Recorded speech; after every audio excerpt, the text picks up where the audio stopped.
Hello everyone and welcome to my channel. My name is Kalica and you're gonna feel slightly spicier after watching this video. Don't be rude to the people you need things from, like plumbers in Texas during this winter catastrophe. This is told from the perspective of a bystander who witnessed this happen but felt the satisfaction nonetheless. TLDR at the end. My grandma had to have work done on her house last year due to an old pipe that broke. Her bedroom, bathroom and dining room in the living room were flooded. The water ruined quite a bit. A crew that included plumbers and general builders spent a few weeks fixing and finishing off her house. As my grandma had nowhere else to go, she was in the house while they did the work. I can imagine the threat of her hovering and micromanaging was always looming in their minds. I was not there at all because this was during COVID. Apparently she was very nice and pleasant as a customer and it came back in her favour this week. The winter catastrophe in Texas caused a pipe in her kitchen to burst. She's lucky to have been able to stay next door with that family. Her kitchen is essentially ruined. She was able to contact these same plumbers and builders who remembered her from last year. They remembered her being a nice and pleasant person, so they moved her to the top of the list. Their next real availability is March the 2nd because of how inundated they are with frozen related damage. For her, they're coming on Monday. She was very surprised they could come so quickly. So they essentially told her that even though their services are invaluable right now, many people are extremely rude, demanding beyond a reasonable level and aren't understanding of how overloaded they are. Those people get pushed to the bottom of the list to make room for the nice people. The phrase "don't bite the hand that feeds" seems to apply here, because that hand may be petty. This is a smaller town in Texas, so I don't know if that's how it works in the business everywhere, or if just small town plumbers have more freedom to wield that kind of power where she's at. Work ghosted me and stopped giving me shifts, so I did the thing they hated most. Long-time viewer, first-time poster, but I recently told the story at my class and one person said, "Now that's PettyRevenge if I ever heard it," so I thought it's probably worth sharing here. So a while ago I was working at a bistro in a pub. At this point, I'd been there for a few months and learned the entirety of where I usually got put, the register and dishes.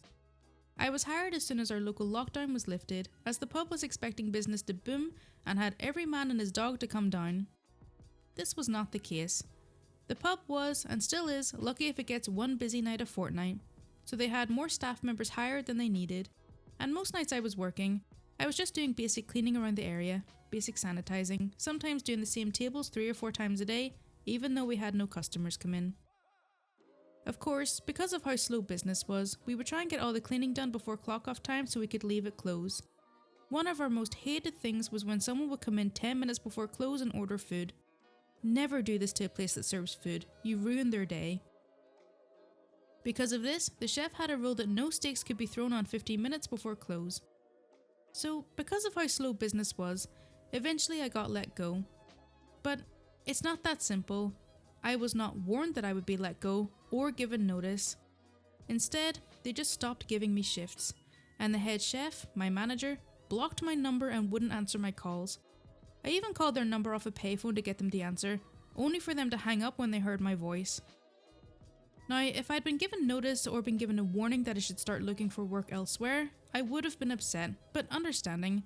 I mean, business was slow and it was still the middle of the pandemic at the time. But because they chose this path, I was pissed, so I hatched my revenge by supporting my local pub. I started calling a few friends and emailing others, asking them what they were doing on the next Thursday night. After asking and setting a time to head out the following Thursday, I had a group of 14 people ready to join me in my revenge. Some arrived early, though they waited for the rest to turn up. We had all assembled and went up to order at 7:35 PM, and the bistro closed at 8. All but 2 of us ordered a steak that was at least medium well, which would have pissed the chef off enough, but we each ordered a different sauce. All these sauces were made from scratch, so 6 different sauces that needed to be made from scratch and only 4 burners that were available. And the tip of the iceberg, I ordered not only a main, but I also ordered an entree and a dessert, all of which to be brought out at different times. Meaning they had to wait until we finished our mains before they could bring out the dessert. Now, that would have been enough to satisfy my petty, spiteful side, but I specifically got everyone to go out on a Thursday night. Remember how I said the pub got one busy night a fortnight? Well, at this time, the local football team was coming off practice, and as we had lined up to order, they turned up behind us, and wouldn't you know it, the majority of them also ordered steaks with the surf and turf sauce. And because they lined up to order steaks before 7:45, the pub closes at 8, the chef had to make them steaks as well.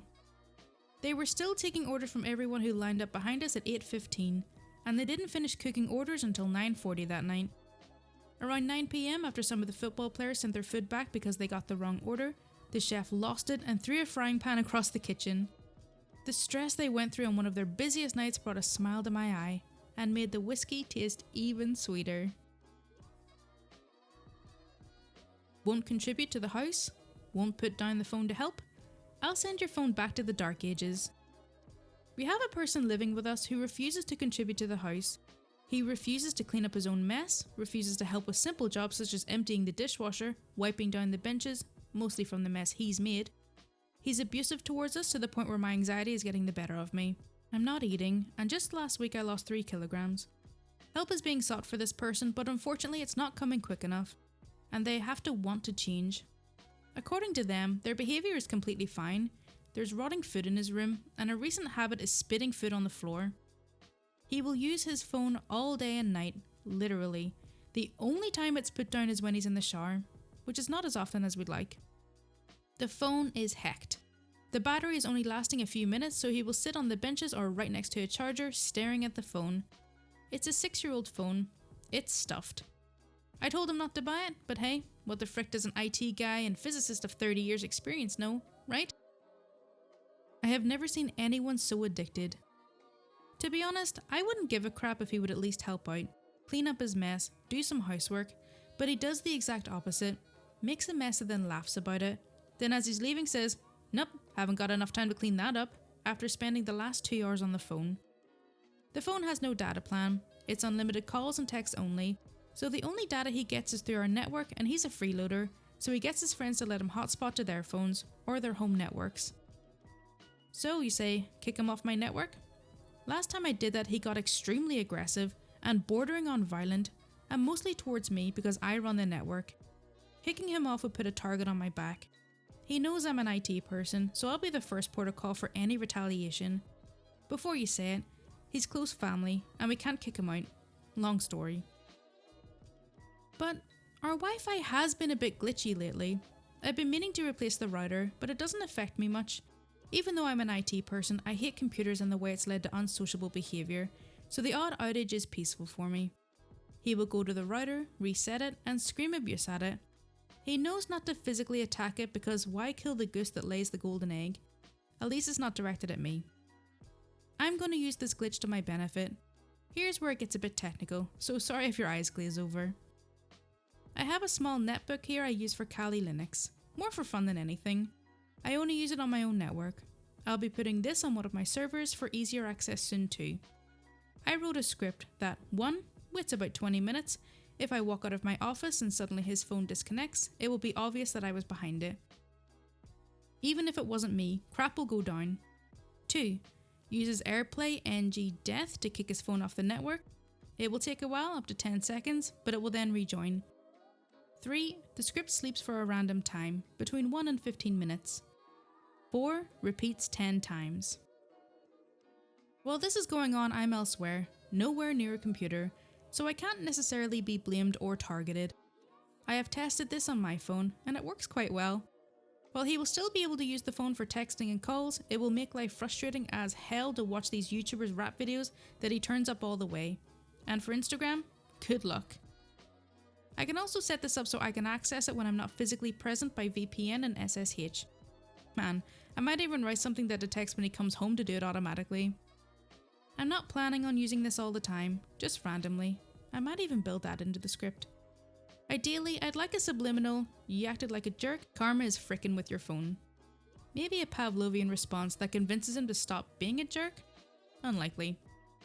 What's my goal here? Well, yeah, PettyRevenge, but my primary goal is to reduce reliance and addiction to that phone and stop the unsociable behaviour.